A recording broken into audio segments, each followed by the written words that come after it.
We did have a demand, a call for foreigners to come and look at our local government elections. I don't think we've ever done that, and I don't think that we're doing that on this occasion. Not that we have anything to hide, but because we have been able to manage local government and THA election with a stamp of approval from the country.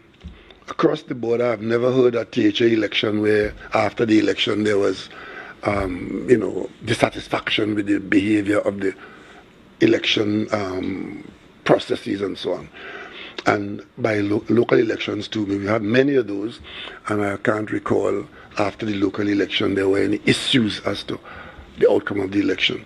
What we have had in recent times are people querying the general elections, and those queries have literally fallen by the wayside for being not supported by any serious any serious evidence that warrants any rectification. And I see the Election and Boundaries Commission now being relentlessly attacked by people who are taking part in the electoral process. And all I will say to them is that that is not really warranted, and it is not going to help anybody get any more acceptance in the national population, because the Election and Boundaries Commission does not warrant that kind of persistent attack, not based on any fact to support what is being said. But that is not the only institution that is under attack in the political arena at this time. We have the police being under attack, the Election and Boundaries Commission being under attack, the Election and Boundaries, the Integrity Commission is now under attack. So it appears as though that is the politics of some. But again, that may be part of the democratic process, free speech, and of course, freedom to approve or disapprove. So I'm not going to be the one to say that, you shouldn't do it. If people think that that will help them in garnering support, then so be it. But by and large, I think we have 4 days to go for the elections, and I'm very comfortable that the country is well positioned, and that everything from my reports around, as chairman of the National Security Council, I'm satisfied that things are in place to preserve our safety and security during the election culmination, and I trust that the police they have given the assurance that they will ensure that there's freedom of movement. I don't know that there should be anywhere where persons who want to go and vote should be concerned about it, and that is a matter that the police should pay attention to. But by and large, I think that all is well as we move towards the election weekend, and parties and individuals round off their campaigns. We would all do well if we do that without any damage or destruction. So that basically, we are in the middle of the vacation season. As you know, the Parliament is on vacation. I too am desperate for some vacation. I was going to make a joke, but I'm not going to make it. It might be taken seriously. But I'm off to Barbados next week, Thursday. I'll be away for a few days, from the 17th to the 22nd. And this is not my doing, I should let you know. This is my family's doing, that they insist that I accompany them to Barbados, and I'm very happy to do that. So I'll be in Barbados, and I hope that I see some people there while I'm there, my political colleagues and some cricket fans. As you know, I have this assignment now to get involved in West Indies cricket, and I hope to start talking to some people out there, as I've been talking to people here in Trinidad.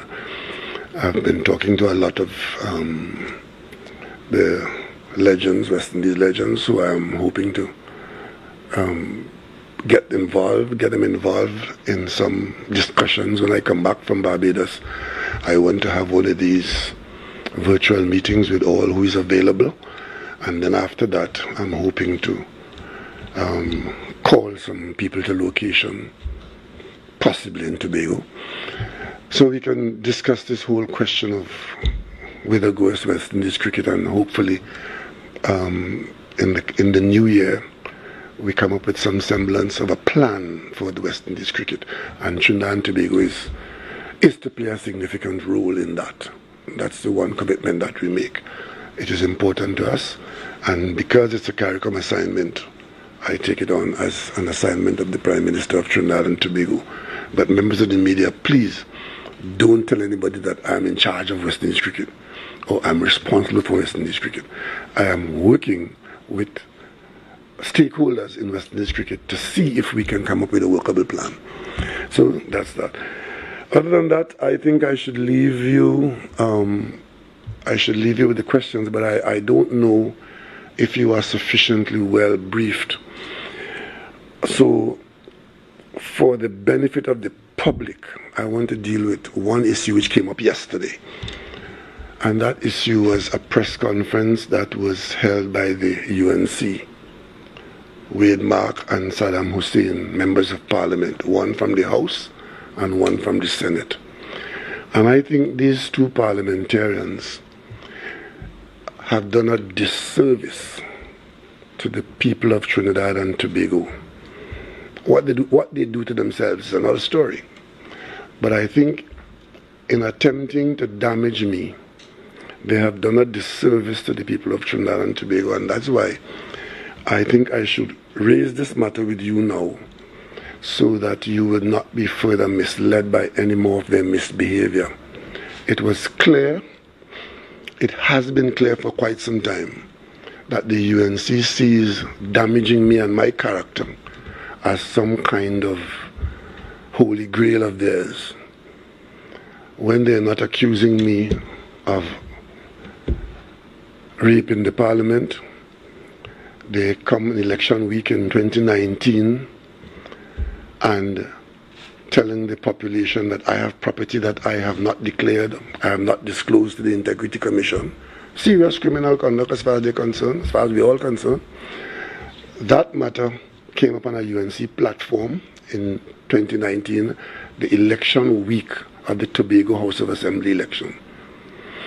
My immediate response to that outrage was to produce my confidential form to show that I did disclose to the Integrity Commission my property, which is owned by my wife and myself, at Chauvin. I did that because what was being said is that I did not disclose this property and I had to hide it because some contractor gave it to me. That's what the UNC sold in this country. When they discovered that I did in fact buy it and it was there, they started a new campaign about how much I paid for it. And of course start making all kinds of allegations. That was for the election of 2019 in THA. Come and went. Then they wrote, Saddam Hussein wrote to the commission, putting in script much of what they were saying in relation to that property and my family, including my family members who I have no responsibility for, like my adult daughter and my wife, both gainfully employed and carrying on their life and using their resources. But that's not the point I want to raise here. The point I want to raise is they made reference, and the Integrity Commission is part of this problem. Because some people don't learn. The Integrity Commission caused to be published a headline in the Express, Rowley in breach. Now, every person in this country, seeing that the Integrity Commission has said that about me, and the UNC is on the outside, in lockstep, accusing me of what Wade Mark called criminal conduct. What are the facts? The facts are, as they pointed out in their press conference yesterday, I'm a parliamentarian of great experience. I've been in the parliament for 30 odd years. And they wanted to know why I am now trying to hide property and fool the population according to them. But by the same token, it is because I've been in parliament for so long that I know what I'm dealing with. And I know why I would not allow them to fool the population. You would have heard that there are two forms, a Form A and a Form B. These are prescribed forms, prescribed meaning approved by the Parliament in the legislation. And for those who have been in the Parliament nearly as long as I am, you will recall that there was a time when these forms did not exist. And the Integrity Commission had tried to go after people who had not been submitting their returns. And they came up against a legal hurdle, and that was they could not go against these people because these prescribed forms were not available. That's part of the evolution of the Integrity in Public Life Act. Then the prescribed forms became available, authorized by the Parliament. And the content of those forms authorized by the Parliament. The Parliament decided what of your assets will be under confidential, not visible to the public, and what of your assets would be visible to the public. That was decided by Parliament, not by the Integrity Commission. So the prescribed Form A exists there, which is very detailed, and there's a prescribed Form B that exists there. I have been pilloried for the last almost 2 years on an interpretation between prescribed Form A and prescribed Form B. Because for the last God knows how long, as far as my memory serves me, I have always been putting my properties, all real estate properties, on Form A, and land without property building on it on Form B. I have been doing that ever since I can remember filling out the form. But because of this attack on me, earlier this year, I think it was, I was moved to go with my lawyer to the Integrity Commission's office for them to produce for me to confirm that they have in their possession all of my Form A's where I have disclosed all of my property, real property, and B, where I have disclosed all land without buildings on it.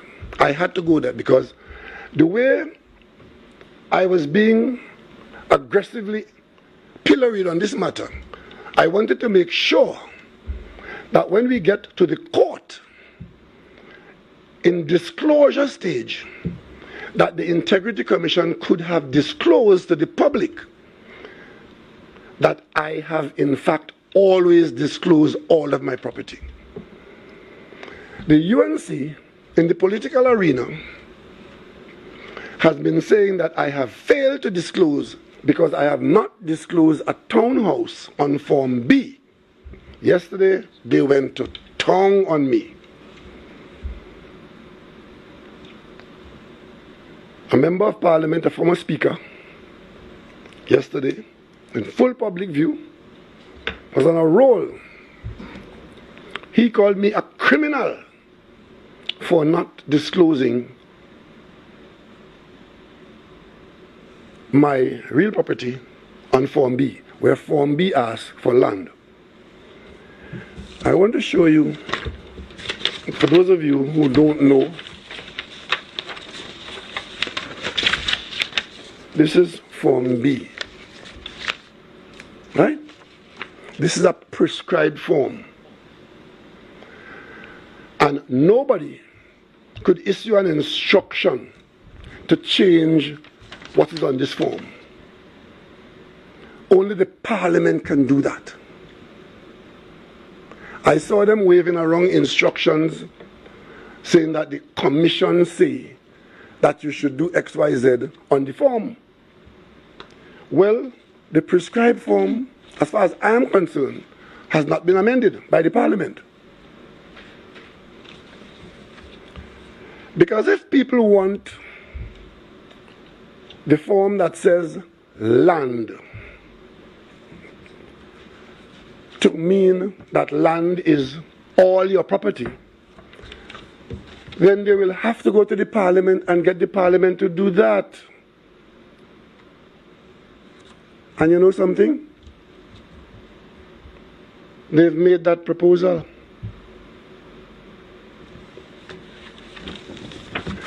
You would have seen in the media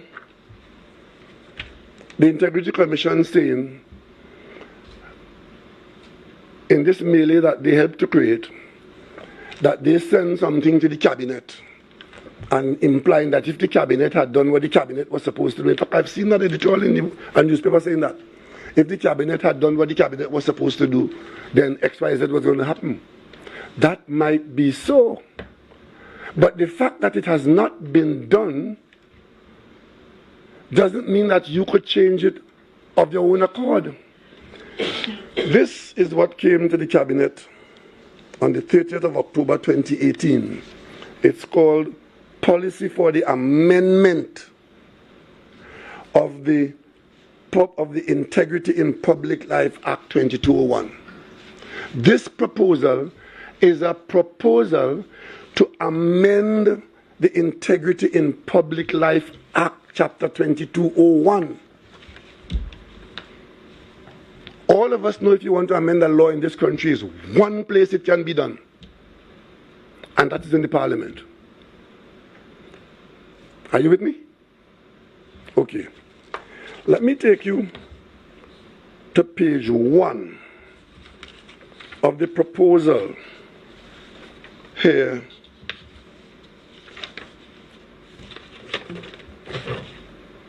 In this document. I don't think it's page 1. I'm wrong with the page. It's a bit more than page 1. It's probably page 9. It's probably page 9. Because the next one is 10, so it has to be 9. And let me tell you what these proposals to the Cabinet said.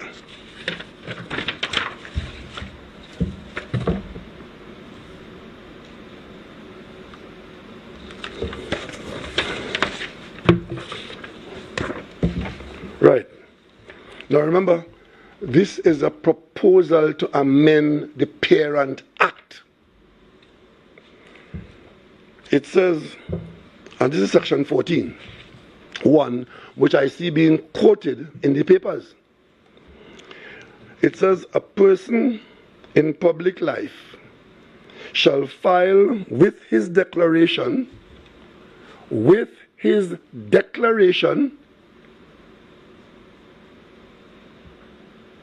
under subsection 11 an additional statement of registrable interest. So the declaration is Form A. The registrable interest is Form B. What this is saying, a person in public life shall file with his declaration under section 11 an additional statement of registrable interest in the prescribed form, which shall contain the information required by subsection 3. So the information required by subsection 3 is what is going to go in Form B, which is the register of the registrable interest, right? You know what this proposal also is asking us to amend the law to do? On the following page, 2 No, section 3E. Beneficial interests held in any land. That is there now in black ink. In red ink, the amendment that is asked for, being proposed, is in red ink, and it says, or building. Let me repeat that. The proposal that came before the cabinet, which has not been made into law, is simply a proposal. On section 3E, it acknowledges that the existing E, beneficial interest held in any land, that is in red, and in black, and asking that in red, the amendment be you add in buildings. So what the proposal is saying is that they want to amend the parent law so that on Form B, where it says you fill in land as a beneficial interest, that if the amendment is made by the Parliament, the Parent Act will be amended to say land and building.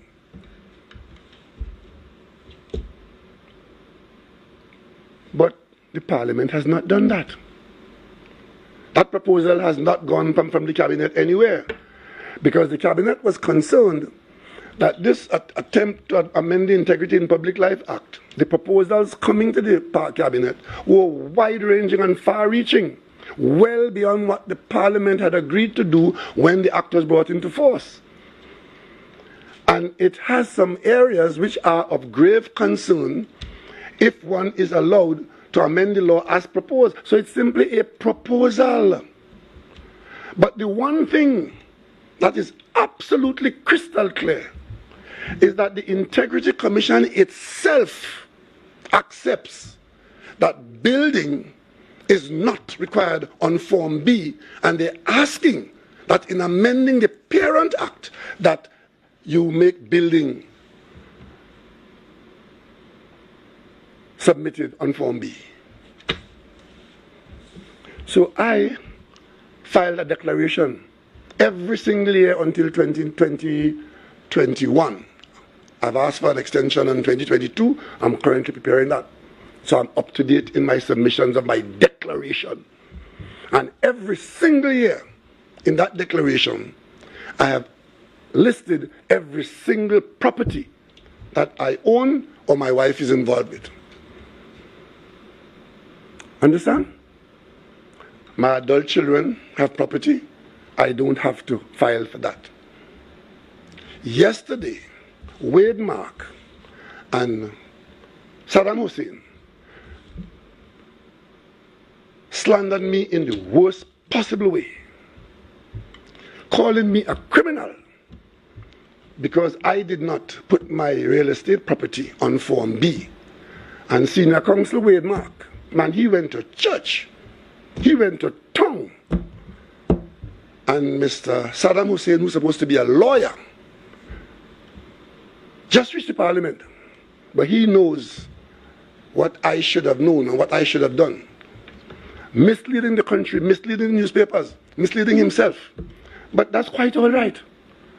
But in so doing, they decided. Did you hear Wade Mark say that I'm a paragon of virtue, always talking about my integrity and my honesty? Well, I still do that, and I'm very proud of that. But he intends to change that. He intends to come and tell you that after the Integrity Commission has done a very aggressive and vigorous investigation of all their conspiracy theories and their additions and subtractions, the Integrity Commission ended their exercise. And they went as far as to say, calling other people's name, that the Integrity Commission may have done that because people wanted favors from the Prime Minister. And they have a free rein to slander and excoriate. And of course, they went on to talk about things that have nothing to do with the Integrity Commission.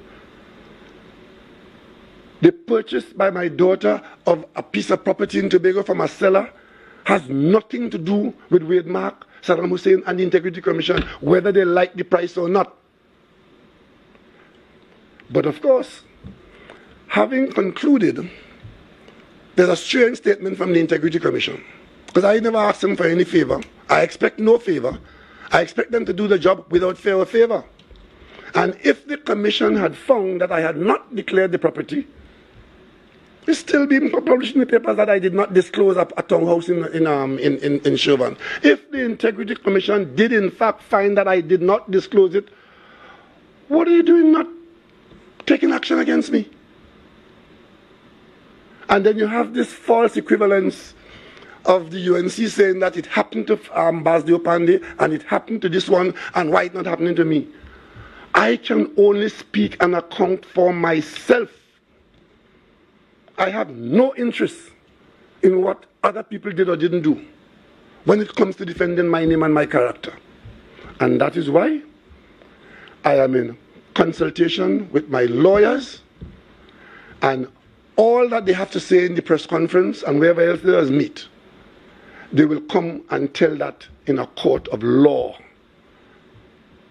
You think it's easy for me to stomach Wade Mark calling me a criminal? Wade Mark from the UNC, and calling me a criminal because they have a different investigation going on than the one by the Integrity Commission?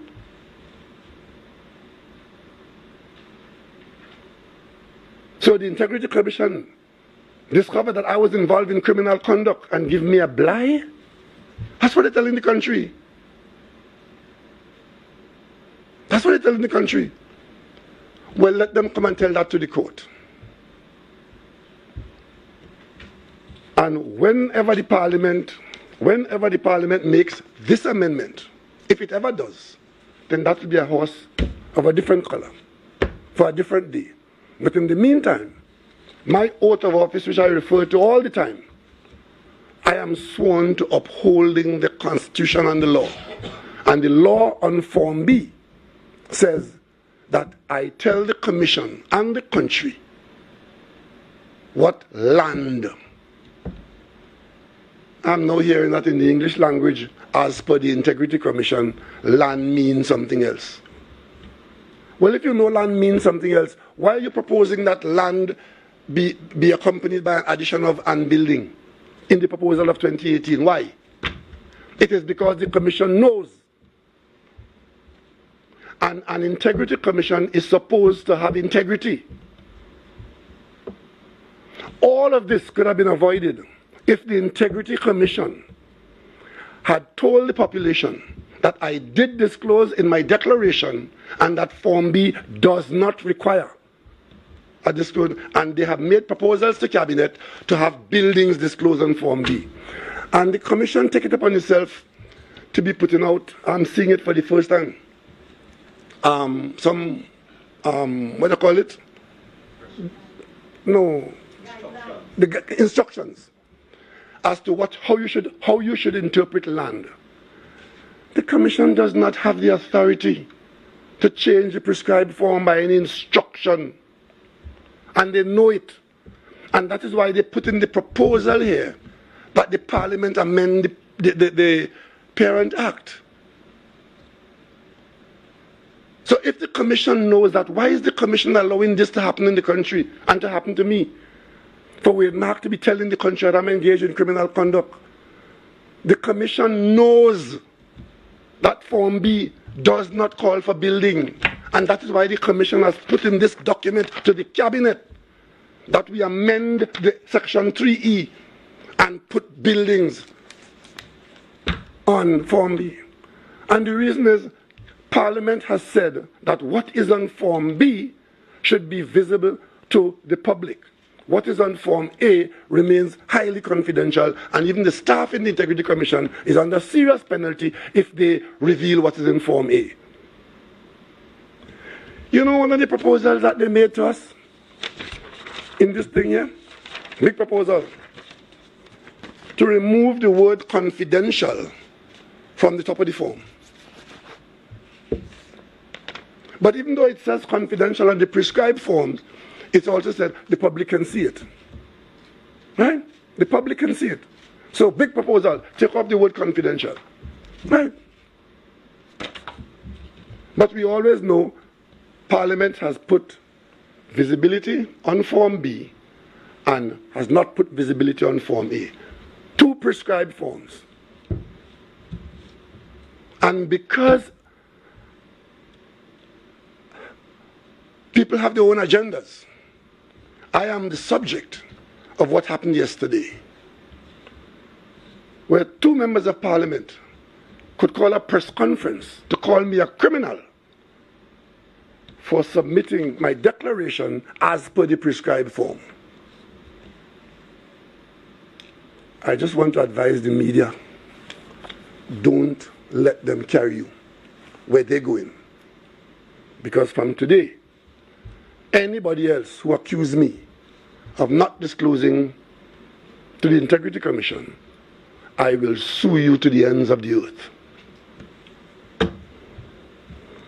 But I tell you this today because I want to protect you from the UNC and from Wade Mark and Saddam Hussein.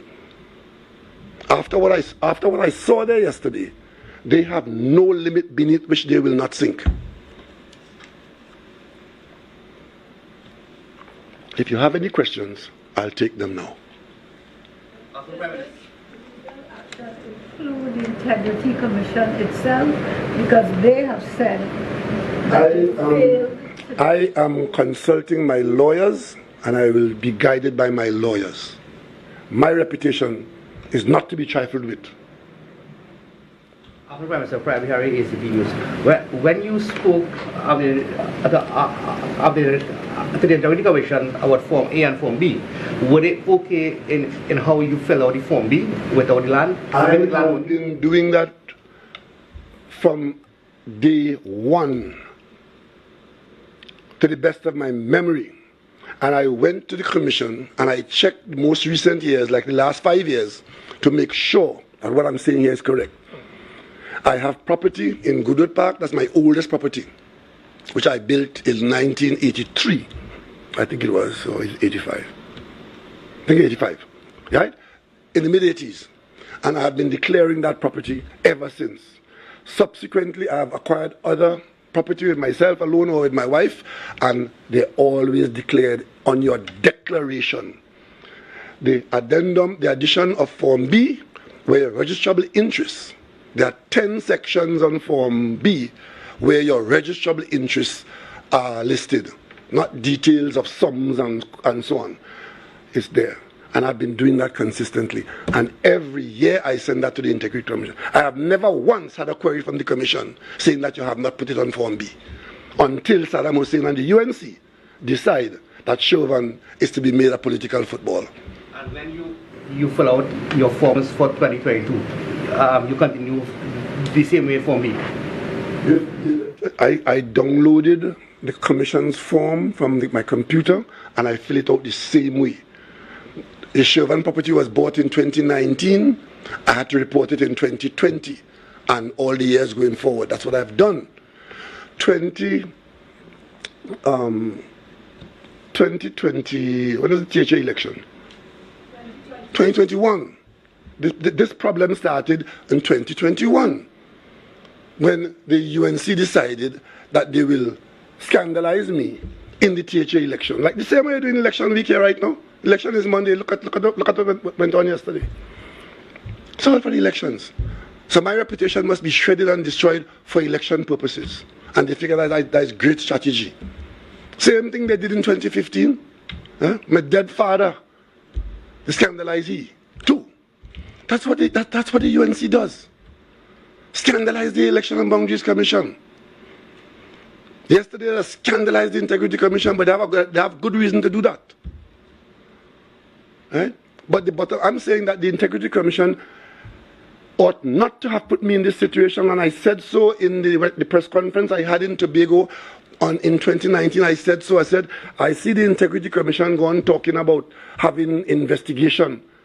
What is there to investigate? You have my declaration in your possession. And then coming out now and telling the press about Form B and what is before the cabinet that they asked for, and not telling you that one of the things they asked for is to put on Form B that you must put buildings on the prescribed form. And whether they have the authority to amend the prescribed form is a matter for the lawyers. I'm not a lawyer. I take legal advice, as I'm taking now. But has the Integrity Commission ever raised with you? I'm not talking about what they told Saddam Hussein. On this matter?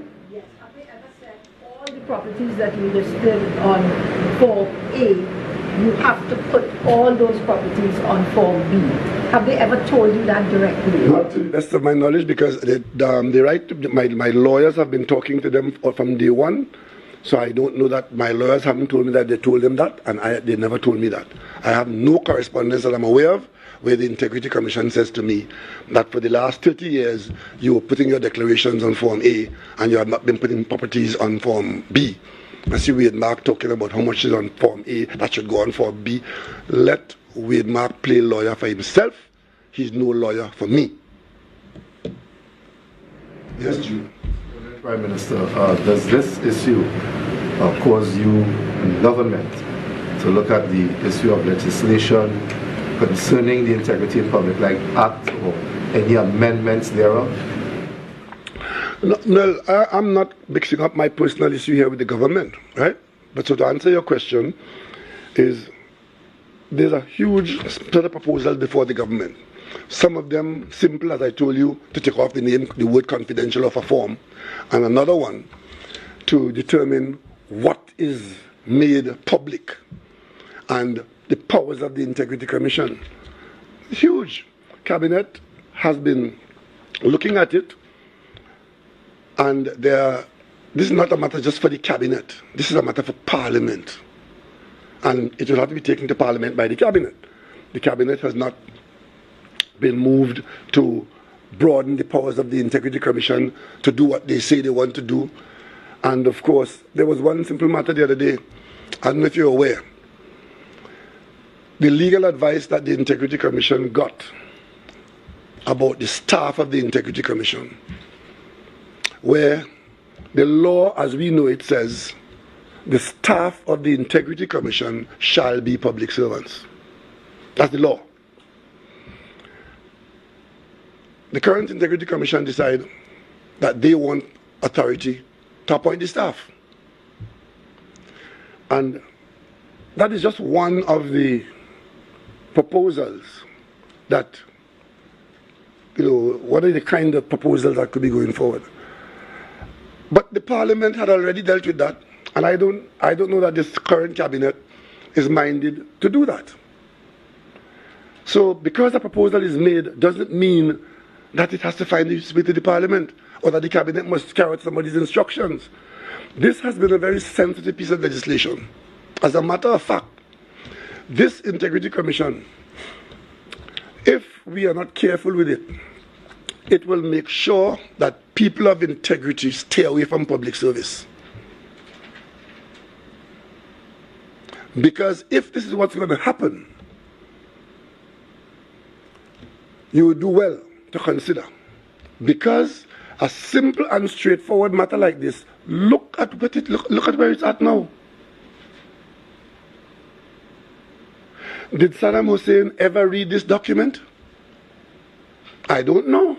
But what I do know, this came to members of the cabinet. And any lawyer who would have read this and would have seen what the Integrity Commission is proposing as an amendment, which has not been done, whether you agree or not, it has not been done. So how could it be enforced? I didn't go to law school. Prime Minister Yes, Jens. You said 2018 you received, the cabinet received the proposal. Since then to now, any counter proposal was made to the cabinet considered it, and there's no counter proposal to be made. The question is if in the scheme of things the cabinet realizes or decides that the Integrity in Public Life Act is to be amended here or there, amendments would come. But that is not in front of me now. What is in front of me now is what is the law that I have complied with or have not complied with. That's what's in front of me right now. Whether it should have been amended or whether the cabinet should have dealt with it, I'm not dealing with that now at all. That's for another day. So are you concerned about the Commission and not the Integrity in Life Act law? I am saying again, an integrity commission ought to have integrity. That's what I'm saying. There's no way the Integrity Commission should have allowed this to reach where it reached. And now, telling the public, causing the Express to publish on the front page, Rowley in breach, and saying, well, he in breach, but we didn't bother to send him to the DPP, as though they're doing me some favor. And of course, the UNC latch on to that, and saying, he's in breach, and they go in there and they go in there. You could go wherever you want to go. We are all governed by the laws of Trinidad and Tobago. You go ask the Integrity Commission for a copy of this document, and you will see what they are proposing. The document is in red and blue, red and black. The black is what the sections are now, and the red is what they are proposing. It be amended too. Go and ask them for a copy. And when they give you a copy, you ask them, how come they could have had this in their possession? Acknowledging that Form B does not call for buildings. And you could persecute me and have the UNC persecuting me about not putting building on Form B.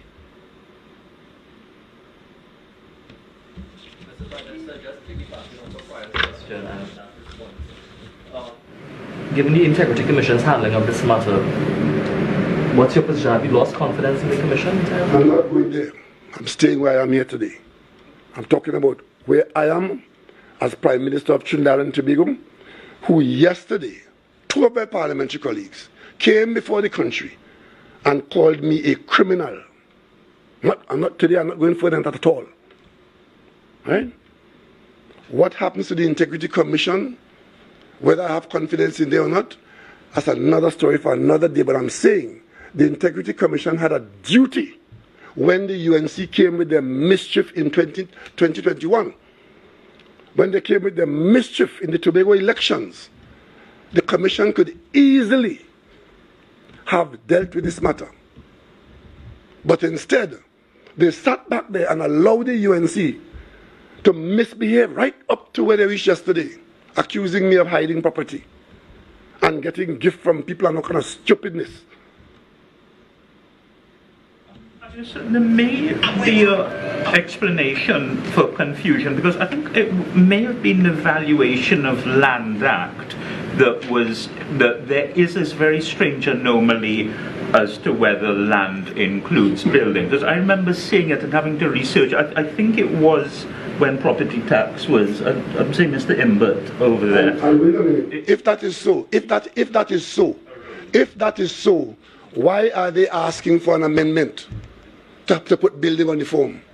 If it is that there is some legal opening, that it must be understood that land mean land and house mean house without land, why are they asking in this proposal to the Cabinet to amend the Parent Act? I'm just trying to get there may be laws in conflict with each other, where a definition of land may be given in one bill. In conflict, or is it that the Prime Minister is a criminal? Which one? Because if there is law, if there's a conflict or a misunderstanding, then there's an issue of interpretation of the law. Fine, that is quite fine. That happens all the time, that you could have interpretations. But I have gone beyond that. I am now a criminal, according to them. So if there's an interpretation issue, there's a place for that. But I know what a prescribed form is. And I know how you amend the prescribed form. Have you seen the guidelines that were published? What guidelines? The instructions. No, I have not. I saw with Mark. I have not seen that. I don't know where that came from. I don't even know when it was generated. If the Integrity Commission says that you are in breach, do you feel that you have done something wrong? I have just told you I will take legal advice on that. Being in breach means that you have done something wrong. That's what it means. Why are we having no difficulty with the English language, you know? The law is there for me to follow. If it is said that I'm in breach of the law, it means I've broken the law. Right? And if I've broken the law, who tell you to give me a bly? If you've determined that I've broken the law, go to the DPP with it, as they've done before. Because you see, this is not the first time that I am subject to this, you know. And having done that, having allowed that statement to reach the front page of the newspaper in what is written by the Integrity Commission, you have the official opposition of the country now feeding off that and accusing me of being a member of parliament, a minister in office, who is a criminal because I broke the law in the Integrity in Public Life Act.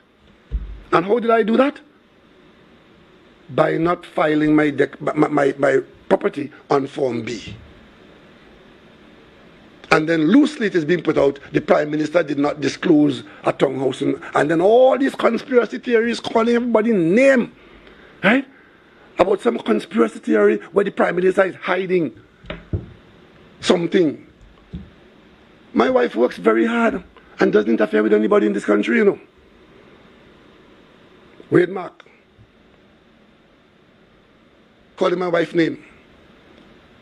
My daughter doesn't interfere with anybody in this country. She's not even in the country. Wait, Mark. Calling press conference to call her name. And asking questions.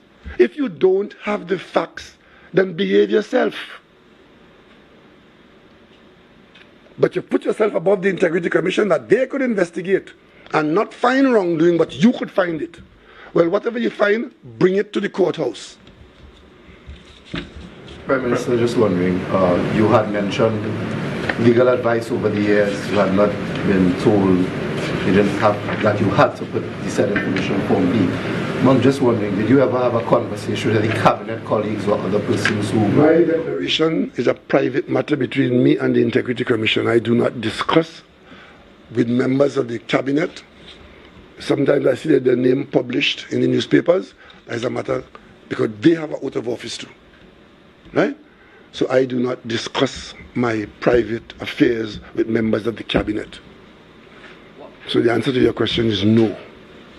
One of the issues that Mr. Hussein raised was that when your daughter bought the property, the deed was done by your wife, the conveyancing. Is there anything odd about that? I should ask you. My wife is an attorney of long standing and is held in high esteem by everybody in this country except people like Saddam Hussein. I don't know that there's anything. And if there is something, then let the law take its course. I see they go into the fraud squad and they go into the OAS and they go into the European Union. There you go. If you believe that my wife is not fit to do a deed, then carry on. What about the stamp duty? Question of the stamp duty. They don't know what they're talking about, and there's a place to talk about that. When we get there, we'll talk about it. And when they want to slander you, they ask questions.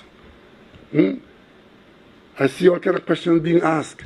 If you don't know, then behave yourself. These questions are being raised a few days before next Monday, which some people say, well, Monday is local election and possibly a dry run for what could come later on. Are you seeing any sort of motivations for these allegations and questions arising now, and how do you hope it will be received by the public, all these questions being asked? And Well, as I said earlier, that is a habit the UNC has at election time to make the most outrageous attacks on me personally in recent times in the hope that it will be an election wedge issue. I don't know where you all were when we sat in the parliament and saw what Vanilla Allen Toppin did in 2015. Scandalized not only me, but my entire family. And you know who allowed that to happen? Wade Mark. Wade Mark gave permission to the UNC. He was the speaker. He gave permission to the UNC to blow up a picture of a house and bring that house inside the parliament. And members of parliament held it up in the house while Vanilla Allen Toppin was pointing to it as a house where I raped somebody in. What could be worse than that? What could be worse than that?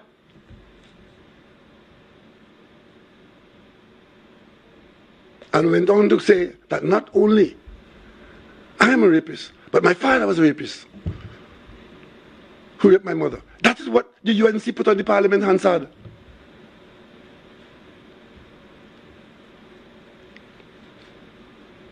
And that was after they sent a reporter to my house, having asked me if I was home alone, and I said yes, and the reporter came, had nothing of any consequence to tell me, and when the reporter left, the next thing was the reporter resigned her job and said that I was improper with her in my house. You would know that, Express. And to this day, I am convinced that if my driver had not come back unannounced on that day, that reporter had been sent there to accuse me of sexual misconduct. And it was the return of my driver after I said I was home alone that saved me from that. That's what they do. THA election, I'm not a candidate in the election. In fact, last THA election, I hardly took part in it. Right? I went there once to put our candidates out, and I think I went to one public meeting after that. But they felt that if they came and bust this mark about me, and it happened, and it was so easy to deal with. All I did, I showed the press my Form A, which you would not see because the Integrity Commission can't show it to you. They can't show it to you. I could show it to you because I have a copy of it, and it's my form. But once it goes to the Integrity Commission, it is highly confidential. So when they did this in the THA election, I showed the media, I said, but this is not true. Look at it here, disclosed to the Integrity Commission. And then the goalpost shift to, well, it's not on Form B. And of course, since they can show that it's not on Form B, that is what was the basis for the parade yesterday. And I'm saying to you, anybody who is so in the know, claiming to be looking after the public interest, not wanting to mislead the public, you would have known that the Integrity Commission is asking that building be put on Form B by way of an amendment to the Parent Act. And in terms of how we take it, how do I take it? I expect better from my parliamentary colleagues. I know you're unable to dictate the pace of your attorneys, but if you can, a time frame in terms of how soon the lawsuit would come? I'm not answering that. I told you I'm going to be guided by my lawyers on this matter as to what I do, when I do it, and how I do it. You revealed all your properties, in Form A. You have been and land on Form B, right? You have been in public life for over 30 years. What you have to say, people who might question, that you've done very well, on a politician's salary. You don't have so much land, have so much shares, Paya, you sure you want to ask that? The one thing that you can rest assured, my family and I, we don't have anything that we claim that we can't explain how we got it. Let me give you a joke. My grandfather gave me his property when I was 17 years old. I got a deed for it at age 17. I built on that property 30 years later, right? You know what the UNC did? The UNC hired a light plane. Those days, there had no drone. They got a light plane to fly to Tobago. Go over my house. Take a picture of my house. And scandalize me and my wife. And say, Emily Elias building that for me in Tobago as part of the Scarborough Hospital project.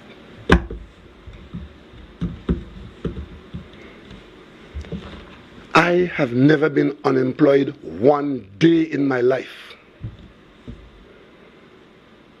except when I was at university or in school, pre-university.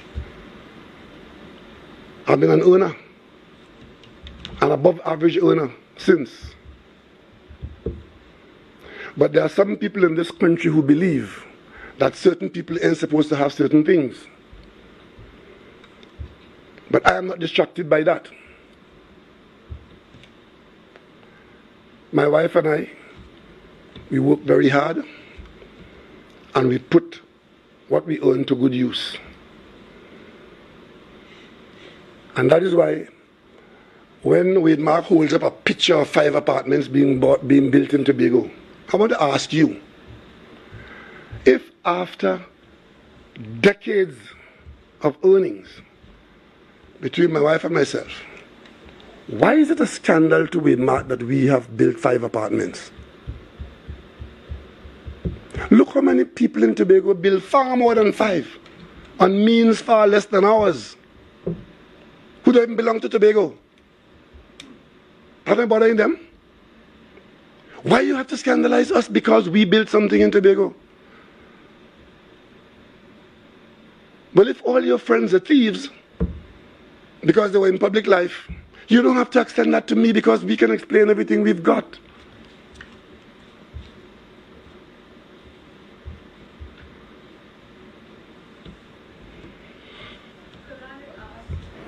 What checks are in place to ensure that the persons appointed to the Integrity Commission are suitably qualified and experienced? And do you think that this handling of this situation calls for a closer look at how people are selected for the commission?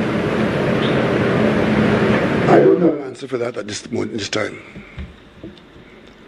Because, as I said, people are people. There's no mold in which you put the human body and the mold will shape it to perfection. That mold, if it exists, is somewhere in heaven. But what I'm saying though, this is simple, straightforward. And I know there are many people in this country who qualify to handle matters. You see, it is the hidden agendas that cause people to not rise to the expectation. President Robinson had made a statement once, and it hit me to the core of my stomach, when he said, the professional class has been consistently failing this country. As a professional person, a person with a profession, I took that personal. And he was right. He's right. Yes, one more. Yep, Joel, after one more. All right, so this would you like to take question on other matters or only on this? The other matters? Yeah. Oh, we didn't get to the other matters section. Oh, right. Okay, a few minutes more here. Go ahead. All right. We've heard the language by the opposition leader concerning the proposal for the Stand Your Ground legislation, which is similar, from what I can gather, to what is in effect in parts of the United States. You have raised or expressed your concerns about that, but I'm wondering, for persons who say, well, okay, the government is saying that model is not appropriate for Trinidad and Tobago, then what model would be appropriate in the context of persons with licensed firearms facing that kind of threat at their homes? Well, the current law has provision for you to defend yourself. In a way, and if you want to put it simply, if you're going to defend yourself, having found yourself in that situation of grave danger, you have to convince yourself that you can explain it after it has been done and be seen to have acted properly. That is the measure of that law. The current law allows that. If it is that where we are now, with an increased level of bold-facedness by the criminal element, and what I call the criminal business is operating in a way that requires a review or even an education, because many people are not educated as to what is required in this whole self-defense thing. But what I can tell you for sure is that nobody is saying or has said that you cannot defend yourself in a self-defense situation. Self-defense is available to you under our laws. And you acting in self-defense is a judgment that you have to make. Right? And sometimes in self-defense, the best reaction is not to go on the attack. Because you have to make that judgment. It's a personal judgment and it is situational. And sometimes it's split second. Right? And you can't legislate down to the split second like that. You have to have general laws as we have. But we know what stand your ground is. We didn't invent that. It's not being invented here. And that's what you have to watch. You are importing into us, into our community, a label which exists outside of Trinidad and Tobago. And it was found to be required in a society that was heavily militarized. And the outcome was more violence.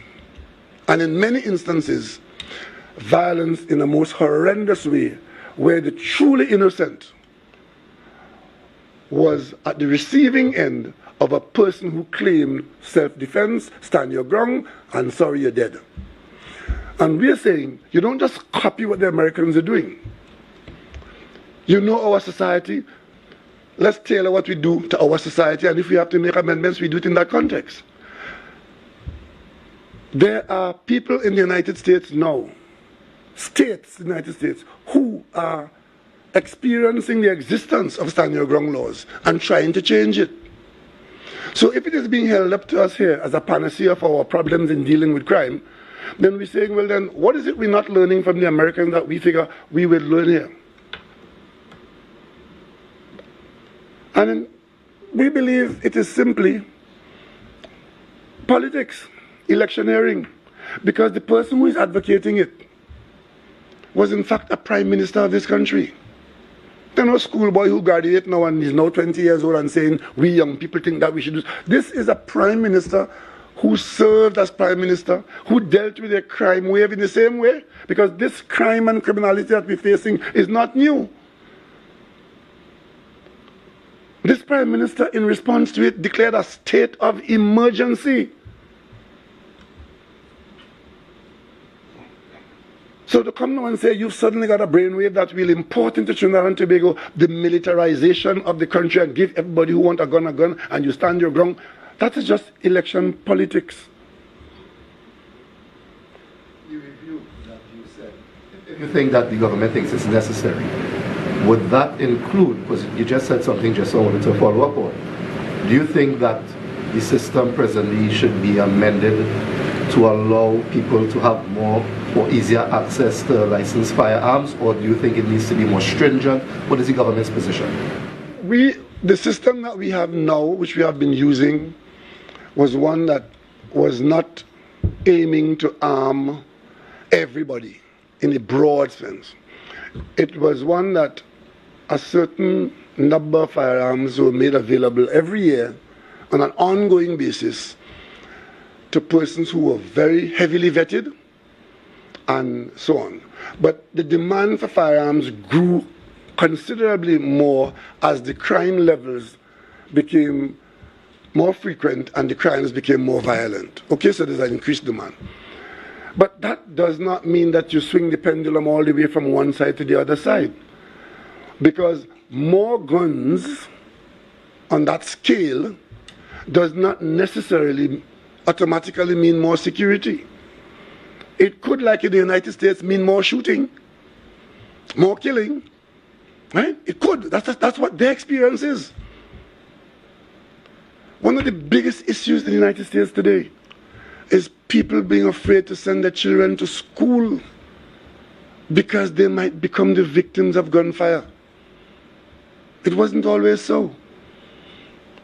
And since we are not there, why do you want the Gallup to go there? They've been there and they're telling you they want to leave there. Why do you want the Gallup to go there? So, Prime Minister, do you think we should review the way FULs are given or no? Do you think? Well, we certainly have to review it. I could tell you that now. Because the current arrangement, as it stands, it was the Commissioner of Police who was a singular arbiter on who gets a firearm in this country. And following the government policy of making haste slowly in putting more guns in society, right? What we have experienced demand that be reviewed because it has been abused, and to the extent where the firearms unit in the police service had to be literally shut down and be subject to serious investigation, forensic investigation, to be able to try to account for arms and ammunition and the country's state with respect to the importation of arms and ammunition. That's where we are. As a result of that, that has disrupted the flow of firearm license going out. I see somebody suing the Commissioner of Police because of the lack of response and so on. So these are complications that flow. But certainly, from the experience we've had in the last, I would say the last 36 months, we certainly have to review that. But what comes out of the review, I can't say today. Is there even a proposal presently by the government? Because you're saying you have a system where one person basically authorizes licensed firearms. Are you suggesting it shouldn't be one person but a board of people? Or? Well, those are the things that the review, the government is going to be moved by the recommendations to come once the audits and the reports are all collated, and then the cabinet will have to take a decision. And who are the members of this committee that doing this review? So the government. There are a number of people right now, and the government is the cabinet. It will all end up before the cabinet eventually. And the government will have to take a decision. One, how much we militarize society. Two, how it is done. And we really should be trying to lower the level of violence in Trinidad and Tobago. That is the ultimate objective. We need to bring down the level of violence in this country. And I don't know anywhere where it is brought down with guns and more guns. It's usually the other way around. And people will show you the Japanese society where they virtually have no violent gun crimes, and the United States where they have all the guns and they have the most gun crimes. So we in Trinidad and Tobago, we need to be careful what we are swallowing and be more reasonable in our approach. And the worst place to discuss something like this is in a political platform season where people see it as a go-to position in the politics. But again, I mean, everything is politics. Everything is politics. The Prime Minister has to do more with illegal guns rather than FUL holders. Why do you target a policy towards, We have said a lot and we have done a lot with respect to, I think we're all on the same page with respect to the illegal guns. What we are discovering is that we have problems with the management and the accounting for the legal supplies as well. That is the problem we have over and above the illegal ones. There's no illegal gun in the firearms unit or the police service, or there ought not to be any. But I'm telling you, over and above what we have to do with the illegal entry and the illegal guns, we still have serious problems with the management of the legal side. The majority of the crime is not being perpetrated by FL holders. It will be people with illegal guns. Well, that may be so, but I'm not here excluding or highlighting any. It's a broad canvas, and there are all problems here and there. I said earlier, and I'm saying again, as I speak to you now, as chairman of the National Security Council, I am not satisfied that we can account for the ammunition that has been bought and brought into Trinidad and Tobago. And for me, that's a big problem.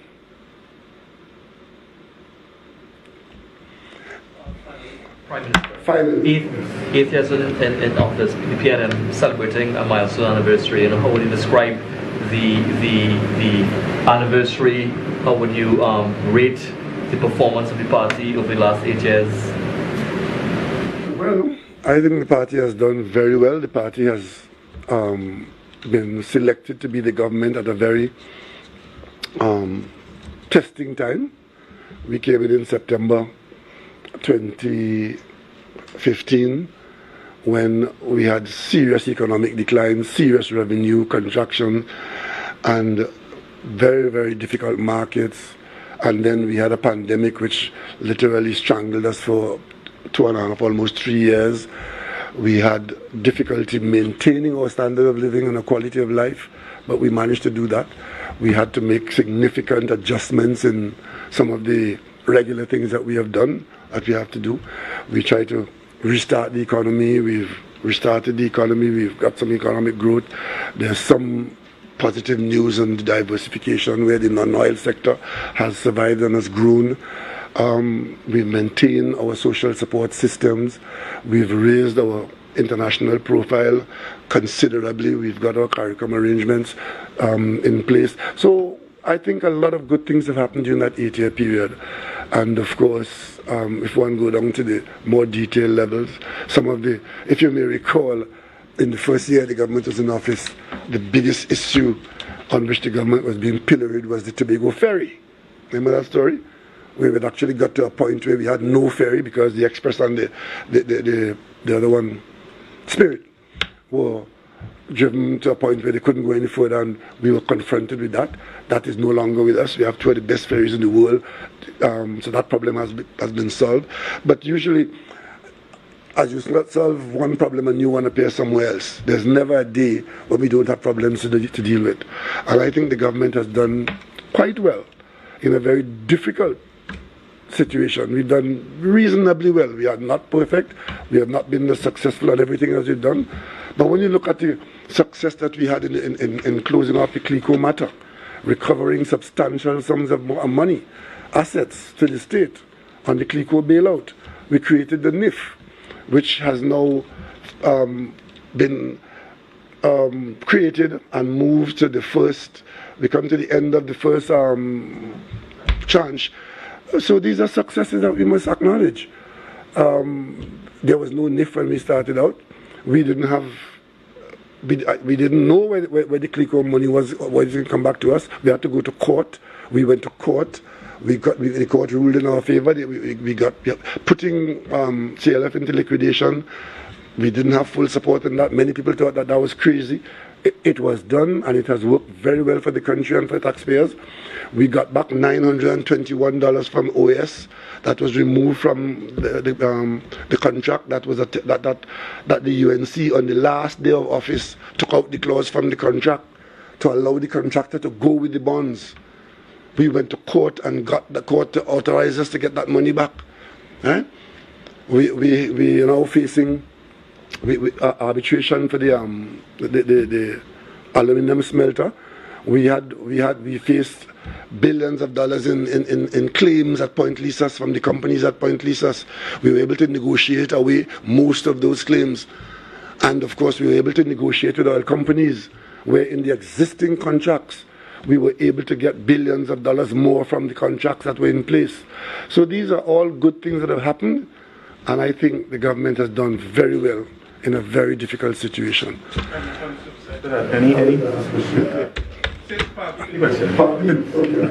Any failures, any regrets within that 8 years? Because you spoke of all the goodness that he we have not been successful at everything we have done, but I think that we lost touch, I should say, politically with the population in Tobago, and there was a price we paid for that. I think that was one of our failures. We were able to save some things, but I don't know that there are many failures that we've taken some brave steps that so far have worked out to us, right? And I think we need to just, be a little patient about some things, and our fundamentals are strong, but not without some red flags. Our gas production is not what it used to be. We have to find sources of gas. And of course, the market for gas is now under question, where there are people who are saying that you should not be increasing your production of oil and gas. But I'll tell you a little secret. While we have been suffering from reduction in gas production and been struggling to find new sources in Venezuela, the United States has increased their production by 4-fold. So we know we are on safe ground with respect to using the resources that could be available to us. Thank you all very much. It's being looked at and it's being considered, and hopefully when the Minister of Finance does the next budget, that might be one of the things that he might be touching on. I don't want to speak for the Minister of Finance, but we're trying to see one of the things you mentioned, failures. I'm sorry that we were not able to get an agreement with the Public Service Union so that whatever the government could have afforded, that money could have been made available immediately to the public service. The fight to get more and not being able to put that money in public servants' hand earlier, I think that's one of the failures. But I hope that that will not be with us for too long. It's with the tribunal now, and whatever the tribunal rules, the government will move with alacrity to get it into public servants' hand, because we understand that they've been in a situation where they deserve an increase, but we have to stay with what the country can afford. We don't want to do something today for a feel good, and then it creates a situation for feeling horrible. Thank you all very much for coming, and thank you very much for covering. Thank you.